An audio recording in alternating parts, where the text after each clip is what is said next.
Voici maintenant la deuxième capsule sur le gras. Penses-tu que tu dois limiter ta consommation de gras?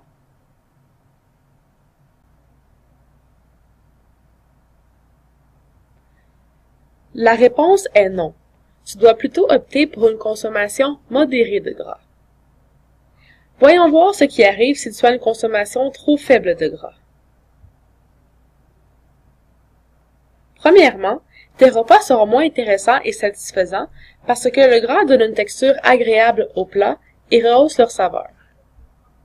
Tu risques aussi de manquer d'énergie, d'avoir des déficiences en acides gras essentiels, des problèmes de croissance, une moins bonne santé de ta peau, tes cheveux et tes os.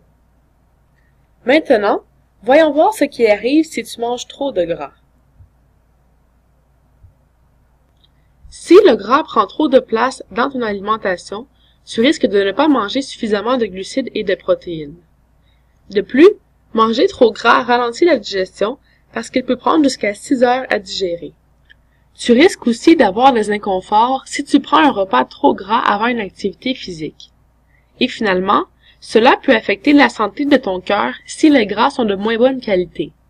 Par exemple, il est mieux de consommer des aliments cuits avec de l'huile d'olive plutôt que des aliments avec de la friture. On t'a déjà parlé de la modération. C'est ce qui s'applique pour la consommation des gras. Il est préférable que tu ne manges pas un repas trop gras avant un entraînement parce que tu n'auras pas eu assez de temps pour digérer et c'est ce qui te rendra inconfortable pendant ton activité. Pour terminer, sais-tu ce que veut dire une consommation modérée de gras pour un sportif? Pour un sportif, consommer du gras modérément veut dire de manger des repas de restauration rapide ou de la friture de façon occasionnelle et en petites portions.